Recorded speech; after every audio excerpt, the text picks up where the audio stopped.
یو جنې په یو ګڼ ځنګل کې د یوې ونې لاندې ناسته وه. د هغې د سترګو نه مسلسل اوښکې بهېدې، لکه چې د هغې په زړه کې یو ډېر زیات غټ درد وي. په دغې ټایم کې د خواته جاړو نه یو اواز راغی. عالیه ډېره ویرېده، سر یې اوچت کو چې ویې کتل نو یو مار را روان و. هغه ډېره ویرېده او د تښتېدو کوشش یې وکړو.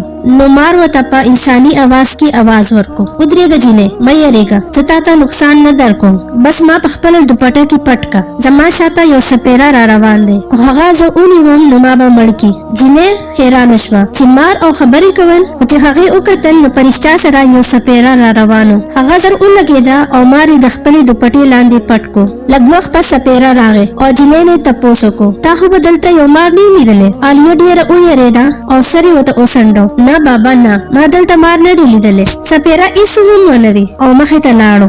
لږ ټایم پس چې مار د دننه نه راووتو، ویې شاباش، تا نن زما زندګي بچ کړه. ستا دا احساس زه کله هم نشم هېرولی، خو ما ته دا ووایه چې ته ولې دلته ناست یې او ته ولې ډېره زیاته پریشانې او جاړې. کله چې هغې دا واورېدو نو د هغې د سترګو نه نورې هم اوښکې روانې شوې او هغه ته یې وویل چې ما خپله زندګي په خپله برباده کړې ده. ما خپلې خوشحالیانې په خپله د ځان دپاره ختمې کړې دي او په دې ځنګل کې اوس زه ځان ته سزا ورکوم. مار ورته په قلاره شانتې وویل: ووایه که نه، تا سره څه شوي دي؟ عالیې ساه واخیستو او بس هغه ته شروع شوه او کیسه یې ورته کوله: زه د خپل مور او پلار ډېره نازولې لور یم. هغې زه ډېره زیاته په مینه او محبت سره لویه کړې وم. زما هر یو ضد به یې پوره کوم، زما هره غلطي به یې معاف کوله او هغې پیار چې دی زه ډېره زیاته بګړاو کړم. زموږ په کلي کې زما 2 ملګرې وې، زه به هر ورځ د هغې سره میلاوېدو نه تلم. ما سلایي زده کوله. کله چې به زه سلایي زده کولو نه تلم د خپلې ملګرې کور ته، نو په لاره کې به یو هلک ولاړو. هر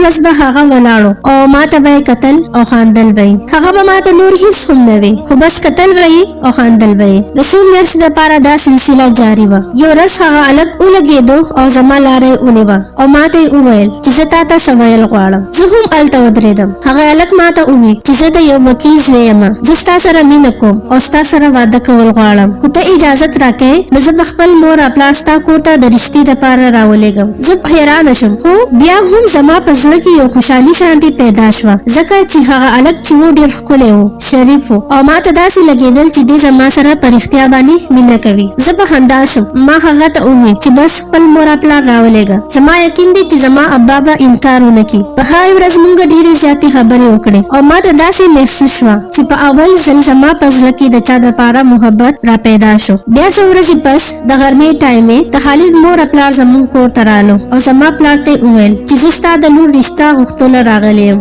زما زوی چې دی ستا لور خوښي او ستا لور چې دی زموږ زوی خوښي. د عالیې مور او پلار چې دا واورېدو نو هغه ډېر زیات حیرانه شو او د هغې د خپو د لاندې ځمکه وتښتېده.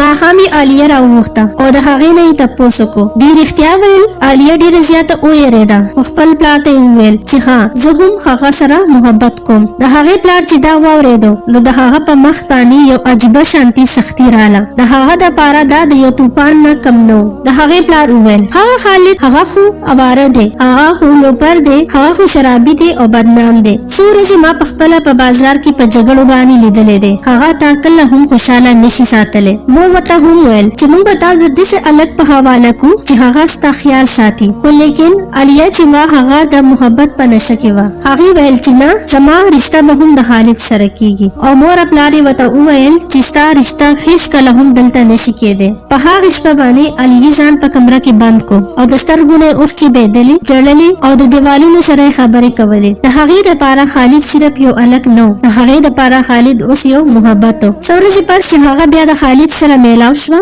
د هغې په سترګو کې اوښکې وې او خالد ته یې وویل چې زما پلار به کله هم دا ونه مني. خالد ورته وویل چې د منلو څه خبره ده، راځه موږ دواړه تښتو او هلته به نکاح وکړو او بیا به وروستو دې ټول رضا کړو. عالیه هم په دې خبره باندې راضي شوه او د شپې یې خپل کور پرېښودو، په شاته یې هم ونه کتو او دغه شانتي ښار ته ورسېدو. په ښار کې هغې یو وړه شانتي کمره په کرایې باندې واغسته. ډېره زیاته خرابه کمره وه، خو هغې ته هېڅ پروا نه وه. هغې د ځان دپاره یو نوې دنیا شروع کولو واله و. خالد به بار بار هغې ته تسلي ورکوله اوس به هر څه ټیک شي. په شروع کې خالد ډېر زیات ښه و. کله به یې هغې له ګلونه راوړل، کله به یې له ګجرې راوړي او دغه شانتي د هغې سره به یې وعدې کولې چې تا به زه راني ساتم. لیکن د څو هفتو نه پس علیه ماښام ټیم کې کانه جوړوله. د دروازې نه شاته د شرابو څخه شانتي سمیل راغی چې ویې کتل نو خالد ناسو او د خپلو ملګرو سره یې شراب څښل. هغه ډېره زیاته حیرانه شوه. خالد چې څنګه هغه ولیده نو بوتل یې کېښودو او دننه راغی. هغې ته یې وویل چې ما خو هسې لږ شانتي مستی کوله د ملګرو سره. خو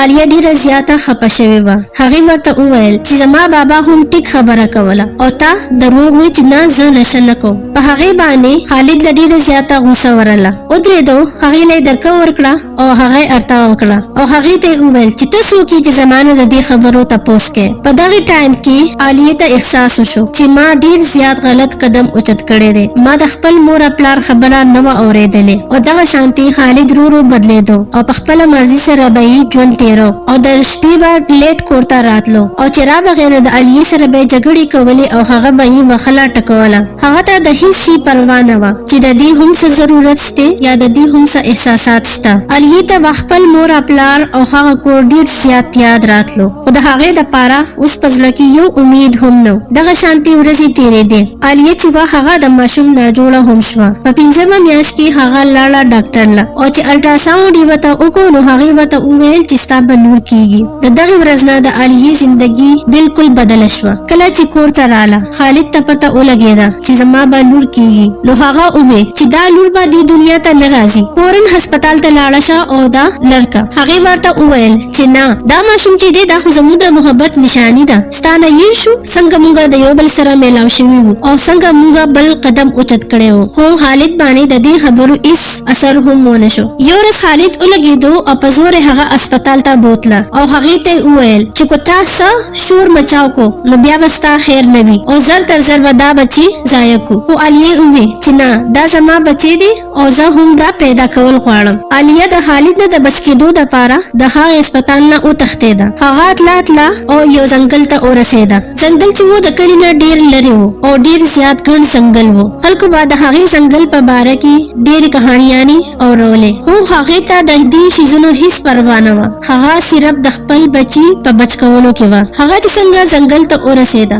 غیر چاپېره یې وکتل نو د 2 ونو د لاندې یو جومپړی وه. هغه هلته لاړه او په هغې جومپړي کې کېناسته او د الله تعالی نه یې معافي غوښتله چې ما د خپل مور پلار ډېره نافرماني کړې وه. اوس ماته د هغې سزا میلاویږي او هغې ته ډېره پچتاوه وه او بل طرف ته هغه د مور جوړېدو په تیاري کې هم وه. یو ورځ هغې ته ډېر زیات درد راغی. هغه په هغې ځنګل کې وه چې ویې کتو نو یو مار د هغې نه غیر چاپېره پیره ورکوله او د هغې حفاظت یې کو او دغه شانتي د هغې لور په هغې ځنګل کې پیدا شوه. چې هغه کله په خوش کې راله نو هغې مار ته یې وویل چې تا نن زما او زما د لور زندګي بچ کړه. هغې مار هغې ته وویل چې تا زه ونه پېژندم سو. عالیه، زه هغه مار یم چې تا زه د مرګ نه بچ کړی وم. تا چې کله زه په خپله دوپټه کې بچ کړی وم او د سپېره د وجې زه بچ شوم او هغې د خپلې لور نوم سبا کېښودو. د سبا مطلب و رڼا. هغه په رښتیا یو سبا وه. هغه د هغې د تیارو ملګرې وه او دغه شانتي هغه مار چې و هغه هم د هغې دوست جوړ شو. کله به یې د سبا سره لبې کولې او کله به یې د هغې خیال ساتو. د شپې چې به هغې ودو نو د هغې د کور نه به یې ګیر چاپېره پیره ورکوله. یو ورځ دغه مار ولګېدو او 2 واړه ماشومان هلکان یې راوستو. سبا ډېره خوشحاله شوه. وویل چې دوی به زما سره لبې کوي. خو عالیې چې کله بچو ته وکتل نو هغه ډېره زیاته حیرانه شوه. هغې تپوس وکړو د مار نه، دا ماشومان تا د کوم ځای نه راوستي دي؟ خو مار هغې ته وویل چې دا خو ستا د خاوند د خالد بچي دي. هغه 2یم واده کړی دی. دا د هغه 2 زامن دي. هغه ستا زندګي برباده کړې وه. اوس زه هغه ته ښودل غواړم چې کله یو بچی د مور نه لر شي نو د مور څه حالات وي. دې ما ځکه راوستو چې هغه پوه شي چې د مور درد څه وي. عالیه ډېره زیاته حیرانه شوه. بچو ته یې کتل، د هغې ماشومانو مخونو ته یې کتل او بیا یې وویل نه، دا ټیک نه ده. خو خالد ظالم و نو د هغې د بچو د مور څه قصور دی؟ زه د یوې مور زړه ازارول نه غواړم. دا واپس بوزه. مار هغې ته وویل چې ته خو پوهېږې که نه چې دا ستا د بدلې د اغوستو یو ښه موقع ده. خو هغې وویل چې نه، زه بدله نه اخلم. زوی بچي د خپلې مور نه نشم جدا کولی. مار ولګېدو،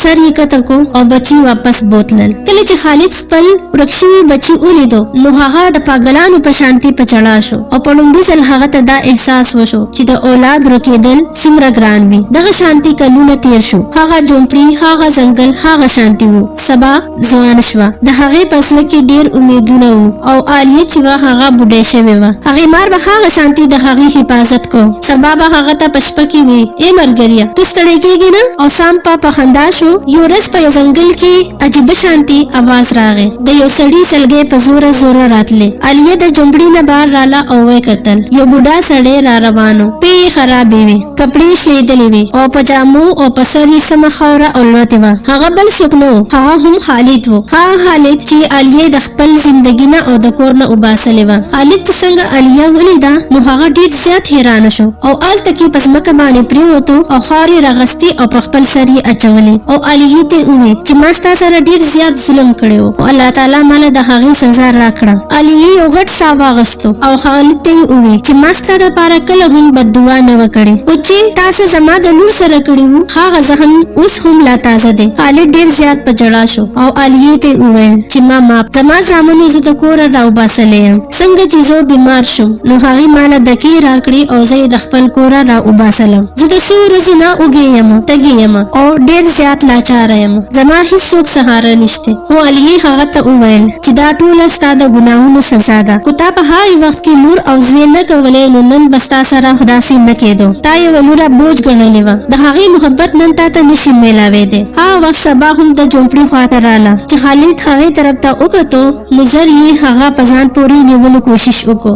خو عالیه په منځ کې راله او هغه ته یې وویل چې نه دې ته اوس د پلار ضرورت نشته. او خالد هغې ته وویل چې ما معاف که، ما ستا سره او ستا د مور سره ډېر زیات ظلم کړی دی. خو اوس زه پوه شوی یم چې د الله تعالی انصاف څنګه وي. سبا خاموشه ولاړه وه. د هغې په زړه کې د خپل پلار دپاره هېڅ محبت نه و، هغې دپاره صرف د هغې مور وه. او د عالیه په زړه کې صرف یو خواهش و چې سبا په یو ښه کور کې واده شي او یو خوشحاله زندګي تېري، ځکه چې هغې په خپله ډېرې سختۍ برداشت کړې وې. هغه ناسته وه او دا سوچ یې کو چې مار راغی او هغې ته یې وویل چې لاړه شه او په دې خواته کلي کې په کوهي کې یو خزانه ده، هغه راوړه د خپلې لور دپاره او هغه خرڅه که او د دې دپاره پرې ښکلی سامان واخله. هغه لاړه او هغه تیله یې راوړه، په هغې کې ډېر شي جواهرات او په کلي کې یې هغې له کور واغستو. د دې کهاني نه دا معلومیږي چې انسانیت چې دی دا ډېر ښه شیز دی. کله چې د سره څوک بد وکړي نو د هغې جواب په بدو مه ورکوئ، کله چې د سره څوک